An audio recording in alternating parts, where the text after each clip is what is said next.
के बीच के मां गुरु जो है अपने शिष्य को उपदेश दे करके स्नातक बना रहा है, तो समझो कि बस उसको तैयार करके बात कहता है, वो बस उसी वक्त उसको धारण हो जाती है। कहता है सत्यम वद धर्मं चर, तुम सत्य का पालन करो, धर्म का आचरण करो, बस हो गया। उसी वक्त तो सत्यवादी हो जाता है, धर्माचारी हो जाता है। उपदेश देता है गृहस्थाश्रम में जाकर के, मातृदेव हो, पितृदेव हो, आचार्य देव हो, अतिथि देव हो, बस उपदेश दे दिया।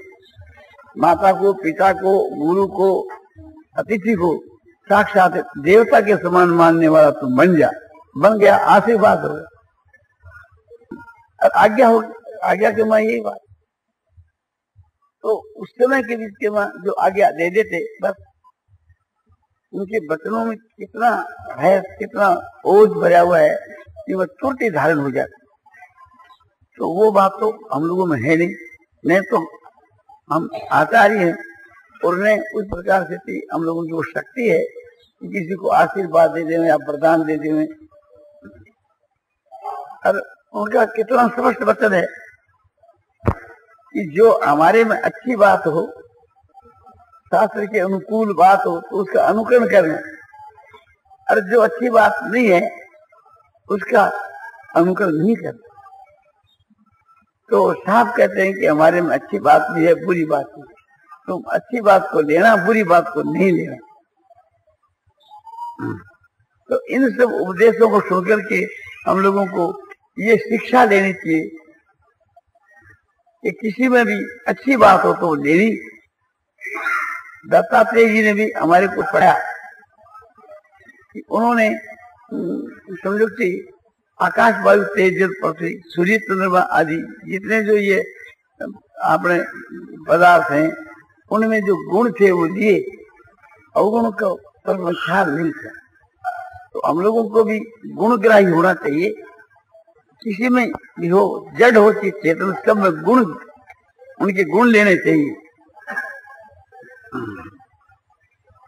यदि वास्तव के बीच के बाद हम लोग अपनी आत्मा का सुधार, ताकि उद्धार करें, इसमें बहुत समय की आवश्यकता नहीं, थोड़े समय में काम हो जाता है।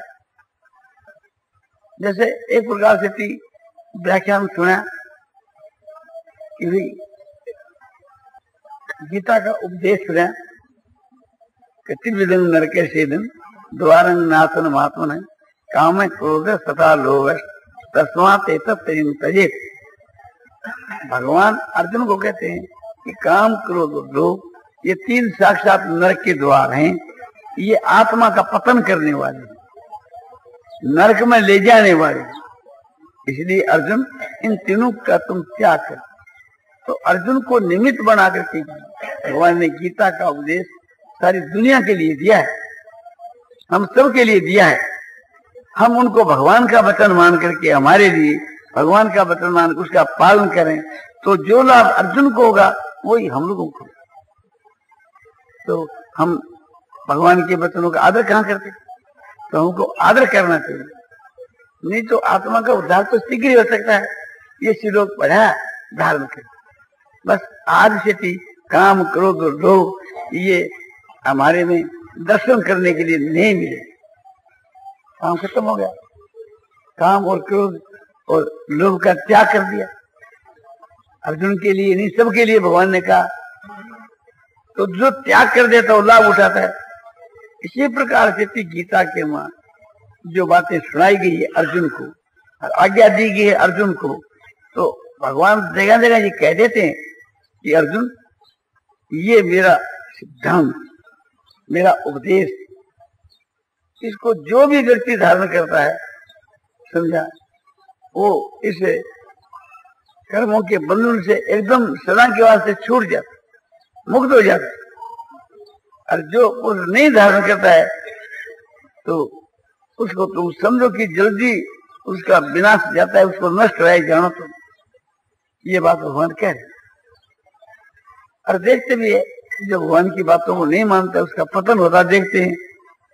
तो जो कोई आदमी अपना सुधार करना चाहे, कमर कस करके कि शीघ्र से शीघ्र अपने आत्मा कल्याण करना है, तो उसके लिए कोई महीने नहीं लगते, कोई वर्ष नहीं लगते, किंतु गीता का उपदेश सुना, उसी वक्त हृदय में धारण हो गया और उसी प्रकार से आचरण करने लगे। फिर बहुत समय की आवश्यकता है क्या, और धारण होने चाहिए।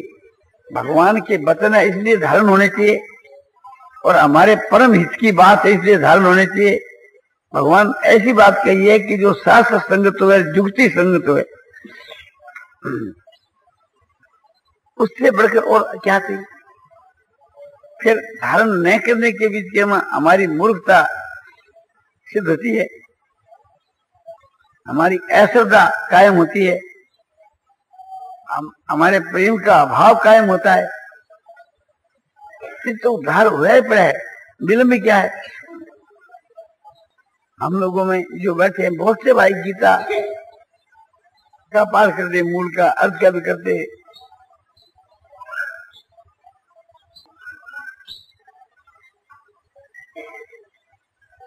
नारायण नारायण नारायण श्रीमन नारायण नारायण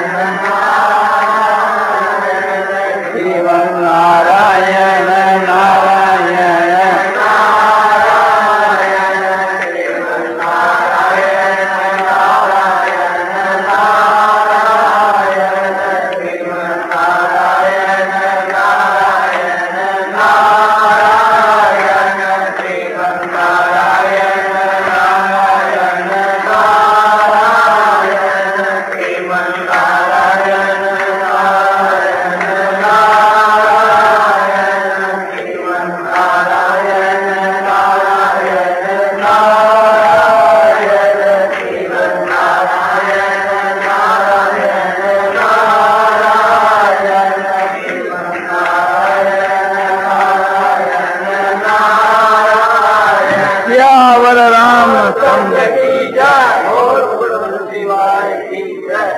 हम लोगों में कई भाई ऐसे होंगे जिनके सारी गीता कंठस्थ, और उनके बीच के मां उनके अर्थ का भी उनको ज्ञान होगा,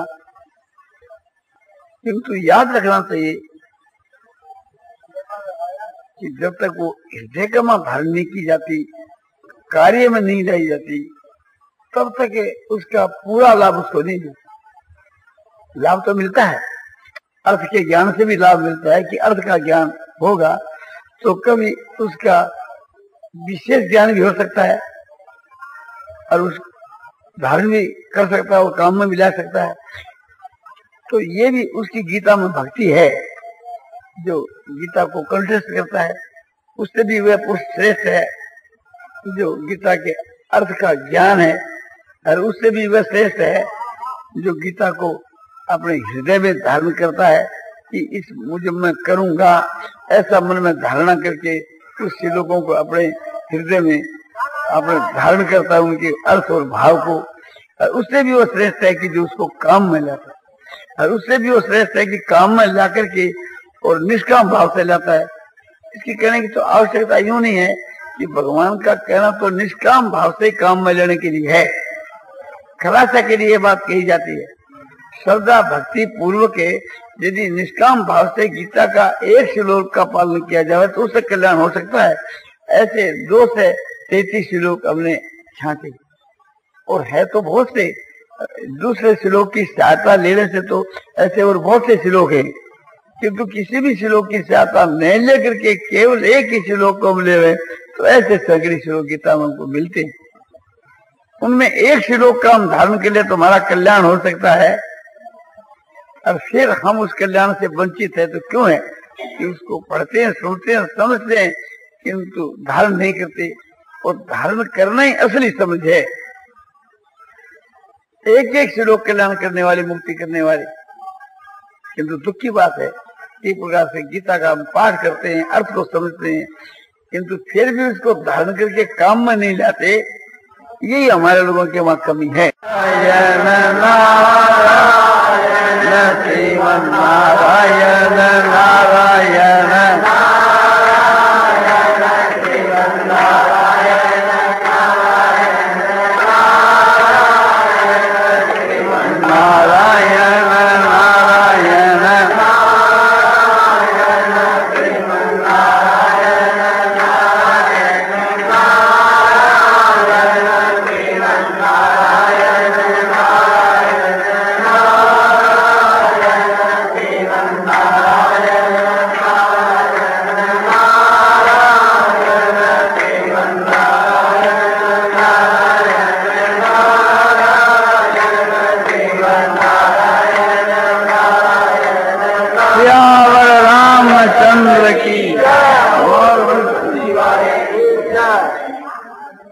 ऐसे ऐसे अपने बहुत से श्लोक हैं कि उदाहरण के लिए आपको बतलाए जाते हैं कि जैसे समझो कि मच्चिता मदगत प्राणा बोधयंत परस्परम कथयंत से मांग नित्यं कृष्णंती च रमंती च।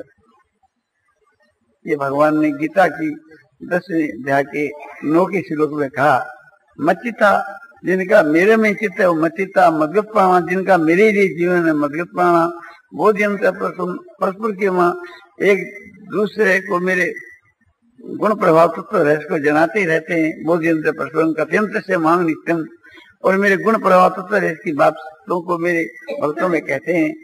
कथयंत से मांग नित्यम मन नित्य प्रसन्नति रमनती है। और इस प्रकार से थी समझो कि मन बुद्धि इंद्रियों के द्वारा मेरे में जो रमण करते हैं और उससे संतोष लाभ करते हैं। बस इसका लाभ, इसका फल क्या है? इसका फल यह है कि उस ऐसे पुरुष को मैं ऐसी बुद्धि देता हूँ कि जिसके द्वारा वे मुझको प्राप्त हो जाए। तो इससे ये बात सिद्ध हो जाती है कि एक ही इस श्लोक के धारण करने से मनुष्य का कल्याण हो जाता है। ऐसे हरेक अध्याय के बीच के वहां समझा भोक्तारंग यज्ञ तपसांग सर्वलोक महेश्वरम सूर्यं सर्वभूतानां ज्ञात्वा मांग शांति में। मुझ परमात्मा को जग और तपों का भोक्ता और सब लोगों का महान ईश्वर और सबका सूर्य जान करके मनुष्य को शांति मिल जाती है, परम शांति मिल जाती है। 5वें ध्यान में बताया अंत में। ऐसे समझो कि आपने 4थे अध्याय के बीच के वहां बहुत से श्लोक आते हैं। ये सामान प्रपदंते तांसते भजाम, जो मुझको जिस प्रकार से भजते हैं उनको वैसे ही भजता हूँ। जो यह बात है तो हमको भगवान को ही भजना चाहिए और दूसरे पदार्थ उसको भजना चाहिए।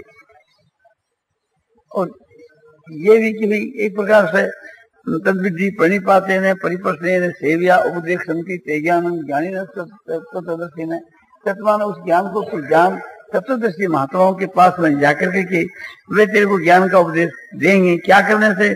कि उनकी सेवा करने से, साष्टांग नमस्कार करने से और प्रश्नों करने से। तो एक एक श्लोक से जो ज्ञान के विषय में, भक्ति के विषय में, योग के विषय में सगळे आपने देखा सभी अध्यायों के बीच के में तस्मात् असक्त सततं कार्यं कर्म समाचरे असक्तो यात्रं कर्म प्रमापनोति पुरुष है। इस वास्ते हे अर्जुन तो अनासक्त भाव से थी आपने कर्मों का भली प्रकार से आचरण कर, क्योंकि अनासक्त भाव से आचरण करने वाला पुरुष परम जो परमात्मा उसको प्राप्त हो जाता है। तो ये कर्मयोग के विषय के भगवान ने कहा। ऐसे ही श्रद्धा के विषय में कि श्रद्धावान लभते ज्ञानम तत्पर संगतेन्द्रिय ज्ञानं लब्ध्वा परां शांति मचरणादि गच्छति। समझो कि श्रद्धावान पुरुष जो है सो ज्ञान को प्राप्त होता है। कैसा श्रद्धावान? कि साधन के ऊपर तत्पर हुए और मन इंद्रिया जिसके वश में हुए, ऐसा श्रद्धावान ज्ञान को प्राप्त होता है। ज्ञान को प्राप्त होकर के शीघ्र ही समझो कि परम शांति को प्राप्त हो जाता है। तो हर एक जगह आप देखो विहाय कामान ये सर्वान कोमा सत्य निष्क्रिय निर्मम अहंकार शांति में दिखती। गीता की दूसरी अध्याय के 31 श्लोक में कर्मयोग के विषय में कि जो मनुष्य संपूर्ण कामनाओं को और अहंता ममता को त्याग करके सप्रिया रहित होकर के विचरता है वह शांति को प्राप्त होता है। तो इस प्रकार से सारी गीता के बीच के वहां ऐसे समझो कि करीब सैकड़ों श्लोक भरे हुए हैं। उसके वहां एक ही श्लोक से कल्याण हो जाए, ऐसे 2 से 33 1/3 श्लोक, 7 श्लोकों के वहां 1/3 श्लोक ऐसे हैं कि जो एक ही धारण करने से आत्मा को उद्धार हो जाता है। तो गीता हम लोग पढ़ते हैं, सुनते हैं, समझते हैं और उसका अर्थ भी समझते हैं, और काम में जब तक नहीं जाते तब तो उससे पूरा लाभ नहीं उठा सकते। काम में लावे तो एक श्लोक के धारण करने से बेड़ा पार हो जाता है, और काम में नहीं लावे तो समझो कि 100 श्लोक पढ़ करके भी एक प्रकार से शीघ्र मुक्ति नहीं होती। गीता का जो प्रभाव है आखिर के वो कल्याण करने वाली है, वो बात ठीक है, किंतु हम लोगों को तो ऐसा होना चाहिए कि तुरदान महापुण्य, इस हाथ दिया उस हाथ दिया, बस उसका अभ्यास किया, हाथ का कल्याण हो गया, भगवान का साक्षात्कार हो गया, यही परमात्मा की प्राप्ति हो, उद्धार नहीं रखे इस काम की। तो आप ऐसा चाहते हैं तो आपको तत्परता के साथ कार्य करना चाहिए, और बहुत शीघ्र आपका काम सिद्ध हो सकता है। सारे श्लोक कहते कोई भी श्लोक आप अपने में इकट्ठा करके देख लो, उसका फल आपको तुरंत एक प्रकार से तैयार है। भगवान कहते हैं कि प्रत्यक्ष भगवान धर्म, मैं तेरे को जो उपदेश दूंगा उसका फल एकदम प्रत्यक्ष है। जैसे भोजन करने से क्षुधा की निवृत्ति प्रत्यक्ष है, जल पीने से पिपासा की निवृत्ति प्रत्यक्ष है, ऐसे साधन करने से परमात्मा की प्राप्ति एकदम प्रत्यक्ष है। तो इन सब बातों पर हमको विश्वास करना चाहिए और विश्वास करके और अमृत के समान समझ करके इनका पान करना चाहिए। सद्गुण और सदाचार और ईश्वर की भक्ति, इसको एक अमृत के समान एक समझ कर इसका पान करना चाहिए। सद्गुण और सदाचारों का समूह की बात भगवान ने गीता की 16वें अध्याय के आरंभ के 3 श्लोकों में देवी संपदा के नाम से बतलाई है। इन 3 श्लोकों को धारण करने से समझो कि उसी वक्त बेड़ा पार है। और ईश्वर की भक्ति की बात जगह जगह बतलाई है। ईश्वर की भक्ति का एक श्लोक हम धारण करके उसके अनुसार अपना जीवन बना दे, उसी वक्त भगवान को प्रकट होना पड़ेगा, दर्शन देना पड़ेगा। स्वयं भगवान इसके लिए बाध्य है। भगवान कहते हैं कि अनंत चेता सततम योमांग समृति नित्य तस्यांग सुलभ व्यापार नित्य युक्त से योगी ने अनंत चित्त से जो नित्य निरंतर मेरा श्रवण करता है, ऐसे योग के लिए मैं सहज में सुप्राप्त हो जाता हूँ, सुलभ हूँ। तो इस सब बातों को हम ख्याल करते हैं तो मालूम होता है कि समझो कि बहुत ही शीघ्र आत्मा का उद्धार होकर सुधार हो सकता है, बहुत सुगमता से। पत्रं कुसुमं फलं तोयं यो में भक्त्या परिस्थिति तदंग भक्तु प्रियत मस्नामी प्रियतात्मने। पत्र पुष्प फल जल जो कोई मेरा प्यारा प्रेमी प्रेम से देता है, उस प्यारे प्रेमी का दिया हुआ मैं प्रकट होकर के प्रत्यक्ष खाता हूँ। जैसे द्रौपदी ने याद किया, बुलाया तो भगवान वहां जाकर के उसके आपने समझो कि एक शाक का पत्ता खा करके खुश हो गई और उसका काम सिद्ध कर दिया। और इसी प्रकार से थी। और गजेंद्र एक पुष्प अर्पण किया, उसी वक्त भगवान प्रकट होकर के उसका उद्धार कर दिया। बिल्ली ने भेज दिए, बेर खा करके बिल्ली का उद्धार कर दिया। राजा रंती देव ने एक शुकोरा जल का दिया, वो भी एक प्रकार से चंडाल के रूप में भगवान ने उसको स्वीकार किया और फिर अपना असली रूप प्रकट करके उसके आगे उद्धार कर दिया। तो भगवान तुरंत प्रकट हो जाते हैं। ये बात अक्षर से शास्त्रों की मिलती है, उदाहरण से मिलती है। और भगवान नीति और विधि भी बतलाते हैं।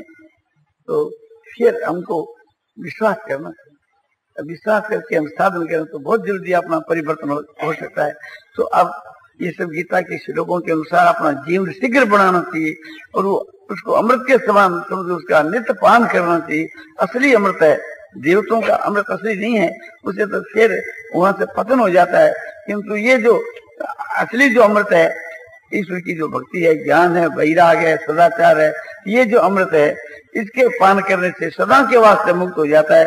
भविष्य में लाखों करोड़ों इतने जो जन्म होंगे वे सब मिट जाते हैं और इतनी शांति, इतना आनंद होता है कि जिसकी कोई सीमा नहीं। सारी दुनिया के आनंद को इकट्ठा करो तो उस आनंद सागर के बूंद के समान भी शायद ही हुए।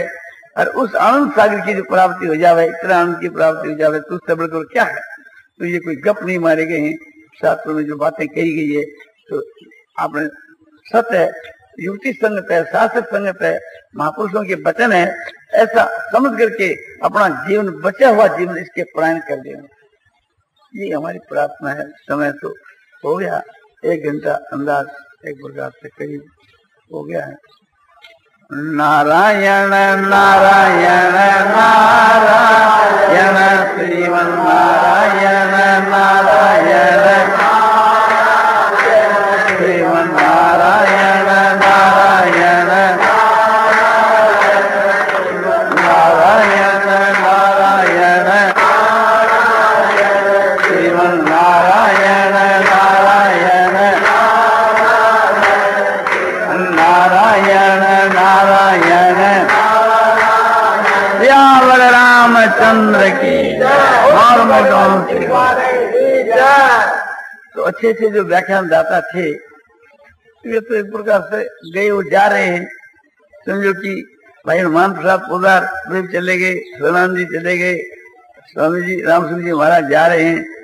अब हम लोग जो बच्चे खुचे हैं वे 4-5 दिन तक काम चलाना और क्या।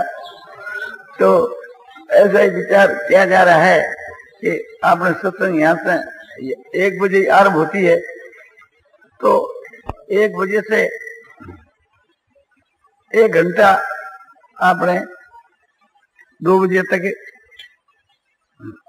अंदाज 2 का 2:15 भी बज जाए तो कोई बात थोड़ी है।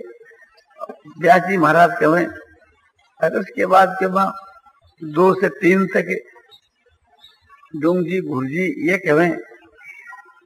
अब 3 के बाद समझो मैं आने की चेष्टा करूंगी।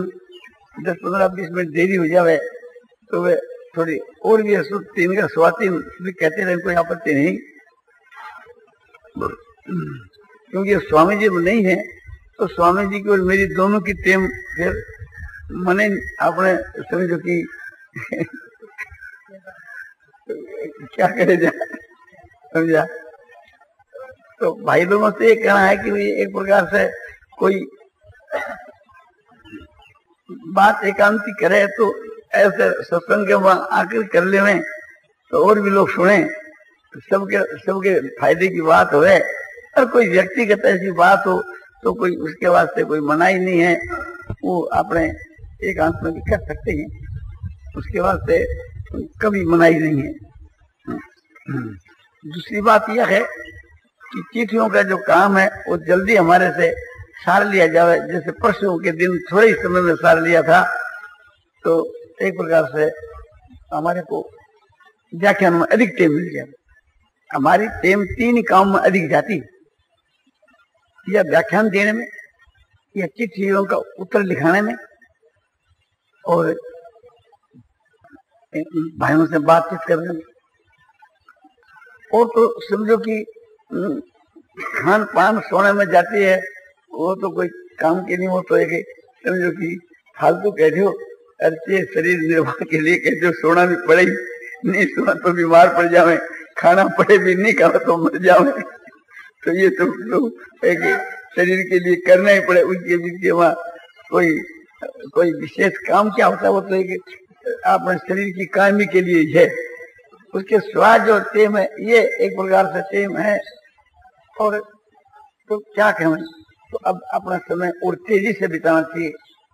जो आदमी मरने जाता है और उसकी आयु शेष होने को जा रही है, ऊपर के श्वास आने लगते हैं, तो उसको विशेष चेष्टा करते हैं कि किसी प्रकार का जल्दी कल्याण हो जाए। क्योंकि एक भाई का शरीर शांत हो गया था तो वहाँ हम लोग सैकड़े आदमी उसके पार करके फिर गए कि भाई एक प्रकार से इसको कीर्तन सुनाओ, गीता सुनाओ, शिक्षा की बात कहो कि जिससे इसका कल्याण हो जाए। और मरने के नजदीक जो पहुंचता है, जो उसके लिए विशेष चेष्टा करते हैं, तो हमारे यहाँ जाने की जो नजदीक समय आ रही है तो हम लोगों को विशेष चेष्टा करनी चाहिए। और जाने वाले भाई हैं तो वे खूब ऊपर तक भर के सब भावों को रास्ते में मनन करते हुए जाकर काम आरंभ कर देना चाहिए, सदा के माफक नहीं कि भी चलो फिर आपने चलो सुने। अब क्या मालूम हम लोग एक प्रकार से कब तक जीवेंगे कब तक नहीं जीवेंगे, क्या भरोसा शरीर का है। इस वास्ते जो बात सुनी इससे आपने खूब लाभ उठाने की चेष्टा करनी चाहिए। इसका मतलब ये नहीं है कि हम इसी साल में मर जाएंगे, और ये भी मतलब नहीं समझना चाहिए कि अभी हम नहीं मरेंगे। मरने और नहीं मरने का दोनों का ही पता नहीं है, न आपका पता है न मेरा पता है। तो अपने को जो मिला उससे लाभ जल्दी उठाना चाहिए।